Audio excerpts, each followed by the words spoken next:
Tiger ने car Iqbal road की तरफ मोड़ी और फिर उसकी कार तेजी से आगे बढ़ती चली गई। ड्राइविंग सीट पर बैठा हुआ टाइगर कार में अकेला था। अस्पताल में जोसेफ के अफ्रीकी इलाज के बाद इमरान की तबीयत हैरत अंगेज तौर पर संभलने लगी तो सब बेहद खुश नजर आने लगे थे। डॉक्टर सिद्दीकी समेत सब साथी जोसेफ को इस तरह खिराज तहसीन पेश कर रहे थे कि जोसेफ का चेहरा मसरत से खिल उठा था। टाइगर को जब पूरी तसल्ली हो गई कि इमरान की हालत अब खतरे से बाहर है तो वो खामोशी से अस्पताल से निकला और किंग रोड के उस चौक पर पहुंच गया जहां इमरान का फ्लैट था, क्योंकि अस्पताल में वो सुलेमान से तमाम तफसील सुन चुका था। क्योंकि इमरान को जख्मी हालत में फ्लैट से एम्बुलेंस में डालकर सुलेमान ने ही अस्पताल पहुंचाया था। सुलेमान ने चूंकि उस लड़की को देखा था जो सीढ़ियां उतरकर वापस आई थी और कार में बैठकर चली गई थी। सुलेमान को उसका चेहरा पूरी तरह नजर न आया था क्योंकि सुलेमान उस वक्त फ्लैट से कुछ फासले पर था।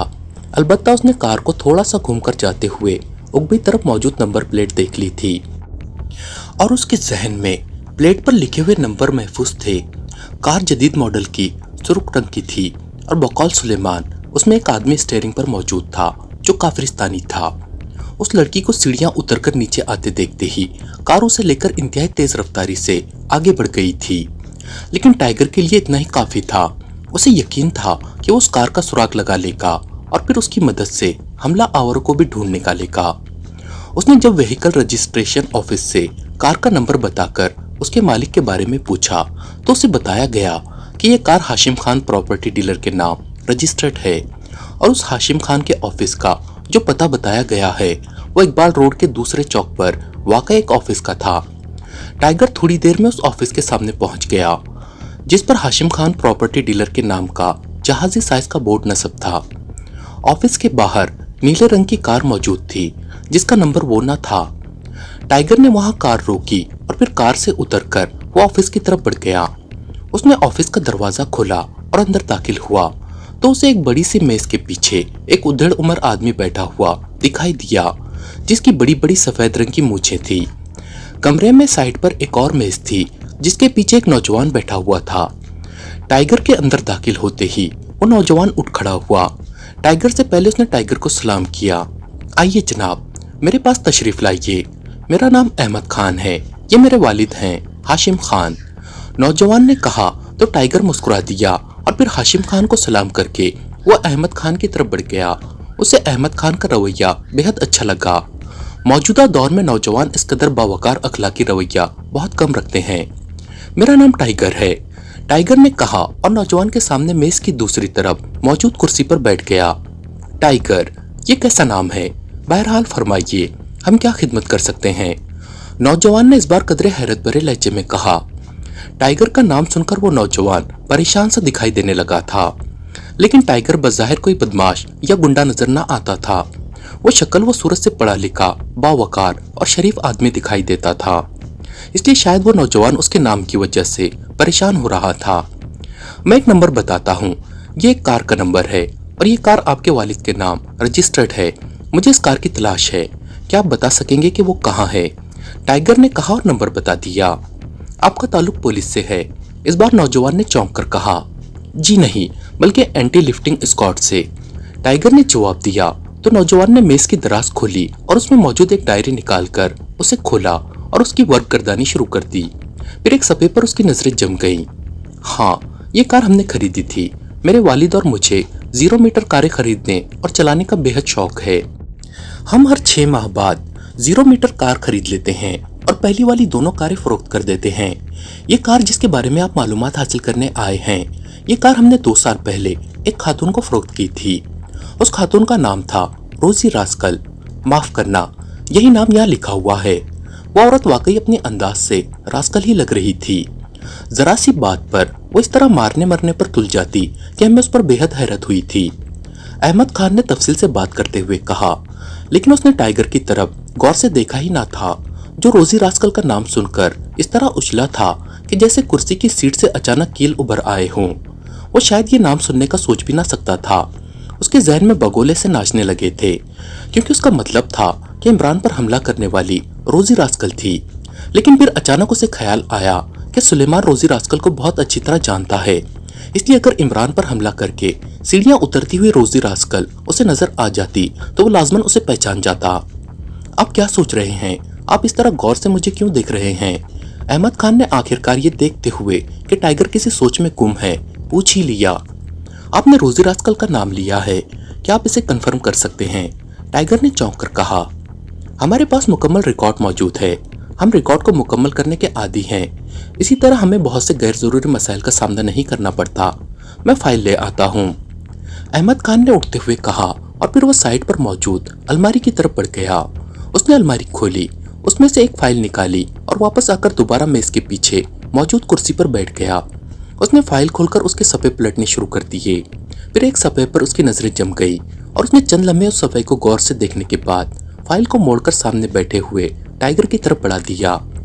इसमें कार के कागजात की तफसील, उसका रजिस्ट्रेशन नंबर और रोजी रास्कल का एड्रेस, फोन नंबर और साथ ही रोजी रास्कल की तरफ से कार की वसूली की रसीद भी मौजूद है, अहमद खान ने कहा। तो टाइगर काफी देर तक गौर से कागजात देखता रहा। फिर उसने फाइल बंद करके वापस अहमद खान की तरफ खिसका दी। शुक्रिया अहमद खान, ताउन का बेहद शुक्रिया, टाइगर ने उठते हुए कहा और फिर चंद रस्मी फिकरात की अदायगी के बाद वो उनके ऑफिस से बाहर आ गया। उसे रोजी रास्कल से मिले हुए तकरीबन 6 माह हो गए थे, क्योंकि वो अंडरवर्ल्ड से मालूमात की वसूली के सिलसिले में एक्रीमिया गया था और फिर उसकी वापसी 6 माह बाद हुई थी। इसलिए उसे मालूम ना था कि रोजी रास्कल के पास इन दिनों कौन सी कार है, क्योंकि रोजी रास्कल भी जल्दी जल्दी कारें तब्दील करने की आदी थी। टाइगर यही बातें सोचता हुआ ऑफिस से बाहर मौजूद अपनी कार में बैठा और उसने उसे स्टार्ट किया ही था कि उसकी नजरें एक तरफ मौजूद पब्लिक फोन बूथ पर पड़ी। टाइगर ने एक ख्याल के तहत कार बंद की और कार से बाहर निकलकर फोन बूथ की तरफ बढ़ गया। उसे ख्याल आ गया था कि पहले तो वो ये मालूम करे कि रोजी रास्कल अपने क्लब में मौजूद भी है या नहीं। दूसरा ये कि क्यों ना वो फोन पर ही उसकी कार के मुतालिक मालूमात हासिल कर ले, क्योंकि उसे मालूम था कि रोजी रास्कल ने जिस तरह गुफ्तगू करनी है उस पर उसे गुस्सा आ जाना है, जिसके बाद रोजी रास्कल ने भी कम नहीं करनी। इसलिए उसे फोन पर बात कर लेना ही बेहतर है। चुनांचे फोन बूथ में दाखिल होकर उसने जैकेट की अंदरूनी जेब से एक कार्ड निकालकर उसे फोन सेट के नीचे मौजूद खाने में डाल दिया और फिर जैसे ही उसने एक बटन दबाया तो फोन सेट पर सब्ज रंग का छोटा सा बल्ब जल उठा। इसका मतलब था कि अब फोन किया जा सकता है। टाइगर ने रोजी रास्कल के क्लब, जिसका नाम मिडनाइट क्लब था, के नंबर प्रेस करने शुरू कर दिए। मिडनाइट क्लब, राब्ता होते ही एक निस्वानी आवाज सुनाई दी। मैं टाइगर बोल रहा हूँ, मैडम ऑफिस में मौजूद है, टाइगर ने कहा। यस सर, मौजूद हैं, आपकी बात कराऊं? दूसरी तरफ से कहा गया। हाँ कराओ, टाइगर ने कहा। हेलो, कौन बात कर रहा है? चंद लम्हों बाद रोजी रास्कल की मखसूस आवाज सुनाई दी। टाइगर बोल रहा हूँ, टाइगर ने कहा। खाली खोली टाइगर मत कहा करो, नॉनसेंस टाइगर कहा करो। 6 माह से गायब हो, तुम्हारा रिहायशी कमरा भी बंद था। मैंने तो सोचा था कि जहां नजर आओगे वहीं गोली मार दूंगी। नॉनसेंस, कहाँ गायब थे? रोजी रास्कल ने बड़े बेतकल्लुफाना अंदाज में बात करते हुए कहा। तुम्हारे पास इन दिनों किस रंग की और किस मॉडल की कार है? टाइगर ने उसकी सारी बातें नजरअंदाज करते हुए कहा, क्योंकि वो उसकी फितरत को समझता था कि अगर उसने कोई सख्त जवाब दिया तो रोजी रास्कल ने और ज्यादा चीखना चिल्लाना शुरू कर देना है। क्यों, क्या मतलब? ये मेरी कार कहाँ से दरमियान में आ गई? दूसरी तरफ से रोजी रास्कल की इंतहाई हैरत भरी आवाज सुनाई दी। इसलिए कि इमरान साहब पर एक औरत ने उनके फ्लैट पर कातिलाना हमला किया है और वो अस्पताल में है। उस औरत का हमला के बाद जिस कार में जाते देखा गया है वो कार एक आदमी हाशिम खान के नाम रजिस्टर्ड थी। हाशिम खान के रिकॉर्ड के मुताबिक उसने वो कार तुम्हें फरोख्त की है। इसलिए मैं मुहज्जिब अंदाज में पूछ रहा हूँ, वरना मुझे टेढ़ी लकड़ी को सीधा करना भी आता है। टाइगर से ना रहा गया तो उसने गुस्से का इजहार कर दिया। तुम्हारा उस्ताद काम ही ऐसे करता है, वरना लड़कियां उस पर कातिलाना हमला क्यों करती? बहरहाल मेरी कार पार्किंग में मौजूद है, आकर देख लो, रोजी रास्कल ने कहा और रिसीवर रख दिया। तो टाइगर का चेहरा गुस्से की शिद्दत की वजह से कंधारी अनार की तरह सुर्ख हो गया। इसने मेरे उस्ताद पर इल्जाम लगाया है, अब इसका वक्त खत्म हो गया है। नॉनसेंस, टाइगर ने इंतहाई गुस्सीले लहजे में कहा और फोन सेट से अपना कार्ड निकालकर वो फोन बूथ से बाहर आकर अपनी कार में बैठ गया। अब उसकी कार का रुख मिडनाइट क्लब की तरफ था। चेहरे पर अभी तक गुस्से के तासुरात मौजूद थे। मिडनाइट क्लब पहुंचकर उसने कार को पार्किंग में रोका और नीचे उतरा ही था कि पार्किंग बॉय दौड़ता हुआ उसकी तरफ आया। उसने टाइगर को कार्ड दिया। और दूसरा कार्ड कार की साइड से लगाकर वो वापस मुड़ा ही था कि टाइगर ने उसे रुकने के लिए कहा। यस सर, पार्किंग बॉय ने कहा। मैडम रोजी रास्कल की कार कौन सी है? टाइगर ने कहा। वो जनाब सफेद रंग की कार है। पार्किंग बॉय ने कोई दूर मौजूद सफेद रंग की कार की तरफ इशारा करते हुए कहा। तुम कब से यहाँ काम कर रहे हो? टाइगर ने पूछा। 4 साल हो गए हैं जनाब, पार्किंग बॉय ने जवाब दिया। तो टाइगर ने जेब से हाथ बाहर निकाला और एक बड़ा नोट उस लड़के की जेब में डाल दिया। ओ, इसकी क्या जरूरत थी जनाब, मैं तो आपका खादिम हूँ, लड़के ने इस बार दांत निकालते हुए कहा, लेकिन फौरन उसने नोट जेब के अंदर कर लिया। इन 4 सालों में तुमने मैडम को सुर्ख रंग की कार चलाते देखा है? टाइगर ने कहा। यस सर, जब मैडम शुरू में यहाँ आई थी तो उनके पास नीले रंग की जैगुआर कार थी, फिर उन्होंने सुर्ख रंग की शॉर्ट कार खरीद ली। 2 साल बाद से उनके पास ये मौजूदा कार है, पार्किंग बॉय ने कहा। पार्किंग में काम करने वाले वहां आने जाने वाली कारों के इंसाइक्लोपीडिया होते हैं, इसलिए पार्किंग बॉय ने बड़े एतमाद भरे अंदाज में तफसील बता दी। ओके शुक्रिया, टाइगर ने कहा। तो लड़के ने सलाम किया और मुड़कर नई आने वाली कारों की तरफ भाग पड़ा, जबकि टाइगर पार्किंग से निकलकर क्लब के मेन गेट की तरफ बढ़ गया। फिर काउंटर पर जब उसने अपना नाम बताकर रोजी रास्कल के ऑफिस जाने की बात की तो काउंटर पर मौजूद लड़की मुस्कुरा दी। जनाब, आपको कौन रोक सकता है? वैसे मैडम ने फोन करके कहा था कि अगर आप आए तो आपको फौरन उनके ऑफिस भिजवा दिया जाए, लड़की ने कहा। तो टाइगर सर हिलाता हुआ दूसरी मंजिल पर रोजी रास्कल के ऑफिस की तरफ बढ़ गया। जब वो ऑफिस में दाखिल हुआ तो सामने बैठी रोजी रास्कल को रोता देखकर वो बेख्तियार उछल पड़ा। आओ आओ इमरान के शागिर्द आओ, मैं तुम्हारा ही इंतजार कर रही थी, रोजी रास्कल ने टिश्यू पेपर से अपनी आंखें साफ करते हुए कहा। तुम रो रही हो, तुम जो अपने आप को रास्कल कहलवाती हो, टाइगर ने मेज की दूसरी तरफ कुर्सी पर बैठते हुए कहा। क्या तुम्हें शक है इस बात पर कि मैं रोजी रास्कल हूँ? रोजी रास्कल ने गुस्सीले लहजे में कहा। जो रोती है वो रास्कल कैसे हो सकती है? टाइगर ने मुंह बनाते हुए कहा। मैं तुम्हारे ही बारे में सोच रही थी, फिर मुझे ख्याल आ गया कि तुम्हारे अपने उस्ताद के लिए क्या जज्बात होंगे और आंसू खुद ब खुद निकल आए हो। इस बात का मुझे यकीन है कि तुम्हारे जज्बात भी यही होंगे, तुम भी रोते रहे होगे और ये बात सामने आने पर मेरी आंखों से भी आंसू निकल पड़े। रोजी रास्कल ने बाकायदा फलसफियाना अंदाज में उसे समझाते हुए कहा। वो जिंदा हैं और इंशाल्लाह तवील अरसे तक जिंदा रहेंगे। बहरहाल तुमने सुर्ख रंग की short car Hashim Khan property dealer से खरीदी थी, वो तुमने 2 साल कबल फरोख्त कर दी। किसे फरोख्त की थी? टाइगर ने कहा। क्यों, तुम क्यों पूछ रहे हो? वजह बताओ वजह, अगर वजह माकूल हुई तो बता दूंगी, वरना नहीं। बोलो, रोजी रास्कल ने अपने मखसूस अंदाज में बात करते हुए कहा। वजह यह है कि उस कार में सवार एक लड़की ने इमरान साहब पर कातिलाना हमला किया है और मैंने उस हमलावर तक पहुंचना है, टाइगर ने कहा। ओ, ये बात है तो ठीक है, इसलिए बता देती हूँ, तुम्हारे उस्ताद पर हमला हुआ है, वरना मुझे ऐसी इंक्वायरी से शदीद नफरत है, रोजी रास्कल ने कहा। तो टाइगर ने कोई जवाब देने की बजाय सिर्फ होंठ भींच लिए। रोजी रास्कल ने साइड पर मौजूद पर्स उठाकर अपने सामने मेज पर रखा और फिर उसे खोलकर उससे एक छोटी लेकिन जखीम डायरी निकालकर उसे खोला और फिर तेजी से सफ़ात पलटने शुरू कर दिए।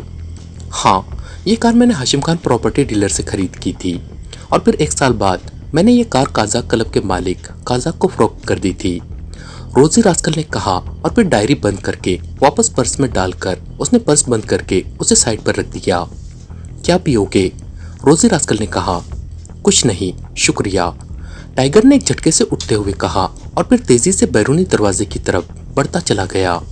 चंद लम्हों बाद उसकी कार काजाक क्लब की तरफ बढ़ी चली जा रही थी। कार की खरीद व फरोख्त का सिलसिला आगे से आगे बढ़ता चला जा रहा था और फिर चूंकि प्लेट पर मौजूद नंबर से कार की पहचान हुआ करते हैं, इसलिए सिर्फ मालिक बदल जाते थे, लेकिन कार का नंबर वही रहता था। वरना अगर कानून के मुताबिक कागजात में मिल्कियत भी तब्दील करा ली जाए तो बहुत आसानी हो जाती। काजाक क्लब में वो आता जाता रहता था, लेकिन बहुत कम, क्योंकि यहाँ का माहौल बेहद गलीज था।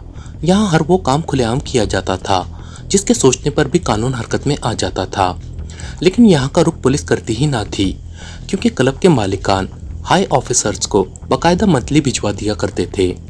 यहाँ का एक सुपरवाइजर एडवर्ड उसका खासा गहरा दोस्त था। वो चाहता तो काजाक से भी मिल सकता था, वो भी उससे वाकिफ था, लेकिन उसे मालूम था कि सुपरवाइजर एडवर्ड ही क्लब के सब मामला चलाता था, इसलिए उससे ज्यादा हतमी मालूमात मिल सकती हैं। काजाक क्लब पहुंचकर उसने कार पार्किंग में रोकी और बाहर निकलकर उसने जब पार्किंग का जायजा लिया तो उसे वहां अपनी मतलूबा कार नजर न आई। इसका मतलब है कि काजाक ने भी इसे फरोख्त कर दिया है। टाइगर ने एक तवील सांस लेते हुए कहा और आगे बढ़ने लगा। थोड़ी देर बाद वो सुपरवाइजर एडवर्ड के ऑफिस में मौजूद था। एडवर्ड ने उसका बड़े खुले दिल से इस्तकबाल किया। बड़े दिनों बाद मुलाकात हो रही है जनाब। एडवर्ड ने इंटरकॉम पर किसी को टाइगर के लिए एप्पल जूस लाने का कहकर रिसीवर रखते हुए टाइगर से मुखातिब होकर कहा, तुम्हें मालूम तो है कि किस कदर काम होते हैं। टाइगर ने जवाब दिया तो एडवर्ड ने इस बात में सर हिला दिया।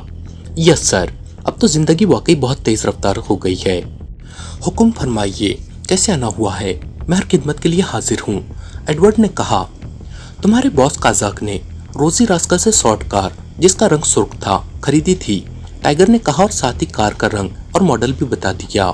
हाँ, मुझे याद है, मैंने ही मैडम रोजी रास्कल से लेकर उन्हें दी थी। उन्हें वो कार बेहद पसंद थी। लेकिन आप क्यों पूछ रहे हैं? एडवर्ड ने संजीदा लहजे में कहा। फिर इससे पहले कि टाइगर कोई जवाब देता, ऑफिस का दरवाजा खुला और एक वेटर ट्रे में एप्पल जूस का गिलास रखे अंदर दाखिल हुआ। उसने ये गिलास टाइगर के सामने रखा और वापस मुड़कर चला गया। शुक्रिया, टाइगर ने कहा और गिलास उठाकर उसमें मौजूद स्ट्रॉ से उसने जूस का एक घूंट लिया और मेज पर मौजूद टिश्यू पेपर्स के डिब्बे से एक टिश्यू निकालकर उससे मुंह साफ किया।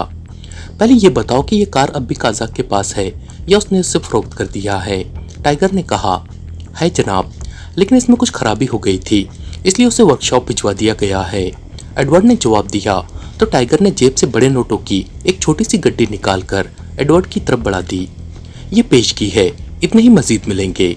टाइगर ने कहा तो सामने बैठे एडवर्ड का चेहरा मसरत से खिल उठा। उसने जल्दी से नोट उठाकर जेब में डाल लिए।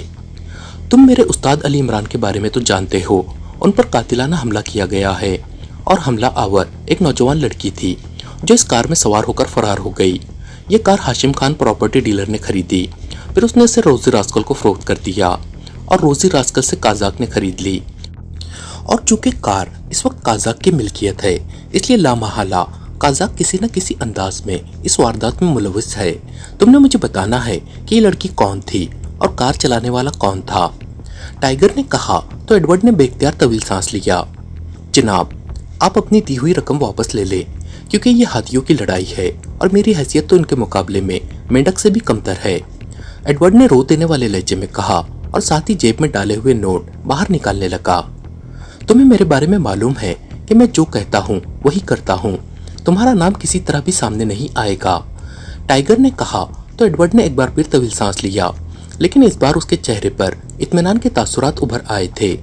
उसने नोट वापस जेब में डाल लिए। ओके, तो फिर सुने। काफिरिस्तान की एक एजेंसी जिसका नाम ब्लैक रॉड है कि चीफ एक लड़की है जिसका नाम नोमा है। नोमा का ताल्लुक बैक वक्त काफिरिस्तान से भी है और यहूदियों की किसी एजेंसी से भी है जिसका इंचार्ज या एजेंट कर्नल जेम्स है। कर्नल जेम्स यहाँ आया, उसने यहाँ के मकामी लोगों के जरिए लेबॉर्ट्री से कोई फार्मूला निकाला और फिर लेबॉर्ट्री को तबाह करके वापस काफिरिस्तान चले गए। नोमा और दीगर काफिरिस्तानी उसके लिए यहाँ काम करते हैं। कर्नल जेम्स काजाक का भी गहरा दोस्त है, लेकिन बॉस काजाक का लेबॉर्ट्री या फार्मूले से कोई ताल्लुक नहीं है। लेकिन फिर कर्नल जेम्स का फोन आया। उसने बॉस काजाक से कहा कि वो इमरान का खात्मा करना चाहता है और इस सिलसिले में नोमा यहाँ आएगी, उससे मुकम्मल ताउन किया जाए। इसके साथ ही उसने बहुत भारी रकम भी भिजवा दी और मजीद देने का वादा किया, जिस पर बॉस काजाक ने हामी भर ली।